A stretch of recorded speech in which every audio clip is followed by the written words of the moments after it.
नौकरानी एक घर के लिए कितनी जरूरी होती है, आइए देखते हैं। अरे बहू, ये देख, सारा साबुन बर्तन में रह गया। ये नौकरानी कोई काम नहीं करती, गंदा काम करके चली जाती है और ढेर सारा पैसा ले जाती है। अरे मम्मी जी, उसने तो साफ किया ही था। मेरे ही हाथ से इस ग्लास में सर्फ गिर गया था। अरे बस कर झूठी, उसे बचाने के लिए सारी जुगत लगा ले, लेकिन मैं तो इसे निकाल कर ही रहूंगी। हमारे जमाने में ना कोई नौकरानी थी और ना ही ये चिकने बर्तन। चूल्हे के जले बर्तनों को राख रगड़ कर साफ किया करती थी मैं। अरे माँ जी, मैं कहाँ बचा रही हूँ उसे। और वैसे भी आजकल नौकरानी जरूरत नहीं, स्टेटस सिंबल बन गया है। अब आप बताओ, मैं मुन्ना को नीचे घुमाने ले जाऊं तो लोगों से क्या बोलूं? झाड़ू पोछा खुद लगा रही हूँ। लोग सीधा यही पूछते हैं कि कौन सी नौकरानी काम कर रही है तेरे घर पर। अरे बस कर, ये भी कोई बात होती है? मम्मी जी, आप नहीं समझेंगी। शाम को नौकरानी घर आकर काम कर ही रही होती है कि सास को कहती है, माँ जी, एक बात बोलूं, बुरा न मानना। अरे वैसे तो मुझे तेरी शक्ल ही पसंद नहीं है, बात क्या खाक पसंद आएगी। अरे माँ जी, सुन तो लीजिए क्या कह रही है। तो मैंने कौन सा उसका मुंह पकड़ लिया है?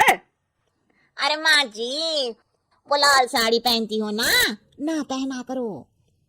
सास का गुस्सा अब तो सातवें आसमान पर होता है। अरे वाह जी वाह, क्यों ना पहना करूं? और तू होती कौन है ये बताने वाली कि मैं क्या पहनूं क्या ना पहनूं? अरे माँ जी, पूरी बात तो सुन लो, वो बोलना क्या चाह रही है। अरे बुरा न मानो आंटी जी। अरे कौन आंटी? अपनी उम्र देखी है तूने? 2-4 साल ही छोटी होगी मुझसे और मुझे आंटी बोल रही है। बहू सर पर हाथ रख लेती है। अरे अच्छी खासी उम्र दराज हूँ और आंटी ना बोलूं? मैं तुम्हारी बहू से भी 4 साल छोटी हूँ। क्यों दीदी? बोलती भी क्या, एक तरफ सास यानी पति की माँ, तो दूसरी तरफ नौकरानी जिसके बिना घर का काम नहीं चल सकता। वो दरअसल माँ जी की शादी में बहुत जल्दी हो गई थी ना। अच्छा ये झगड़ा छोड़ो, ये बताओ तुम माँ जी को लाल साड़ी पहनने से क्यों मना कर रही हो? वो ना, इनकी उम्र की सारी औरतें सोसाइटी में इनके लिए बात करती हैं कि तुम्हारी सास बुढ़ी घोड़ी लाल लगाम है। बहू को ये सुनकर गुस्सा आ जाता है। अरे वाह वाह, कौन बोलता है जी? खुद क्या है यहाँ की औरतें, बाल सफेद लेकिन टाइट जींस और कोई कुछ भी पहने। अरे पहनना हमारा निजी हक है, किसी को कुछ हक नहीं बनता कि वो मेरी सास के लिए कुछ बोले।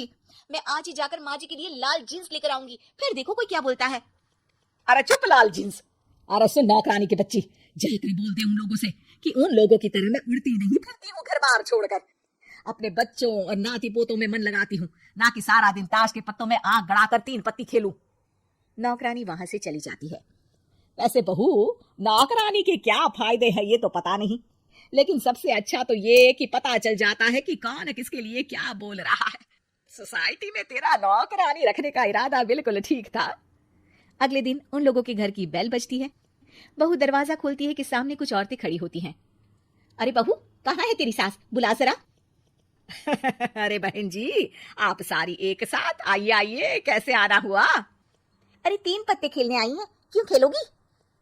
क्यों नहीं, वैसे भी बड़े दिन हो गए, एंटरटेनमेंट हुआ नहीं। बहू जा जाकर पकोड़े तो बना ला। अरे बस करिए, आगे कुछ पीछे कुछ। वैसे तो कहती है कि परिवार पर ध्यान देती है, हमारी तरह 3 पत्तियां नहीं खेलती। हमने कौन सा परिवार छोड़ दिया है? सास सक पका जाती है। अब ये किसने कहा? मैं तो कहती हूँ कि मैं भी थोड़ा बाहर निकलूं। आपने ही तो कमला नौकरानी से ये सारी बात की थी। सास और बहू को अब सारी कहानी समझ आ जाती है कि सोसाइटी की औरतें क्यों भड़क रही हैं। माफ करिए आंटी, मैं छोटी हूँ लेकिन फिर भी पहले तो आप लोगों ने माँ की लाल साड़ी का मजाक उड़ाया था ना। हाँ उड़ाया था, लेकिन उससे पहले तो तुम लोगों ने हमारी जीन्स के बारे में बात की थी। अरे क्यों ना पहने हम जीन्स, तुम्हारे पैसों की थोड़ी ना है। सास और बहू सर पकड़कर बैठ जाती है। देखा बहू, ये खेल कर गई तेरी नौकरानी, यहाँ की बात वहां तो वहां की बात यहाँ। दोनों किसी तरह औरतों को समझा बुझाकर घर भेजती है और कसम खाती है कि नौकरानी को नौकरानी ही रहने देंगी।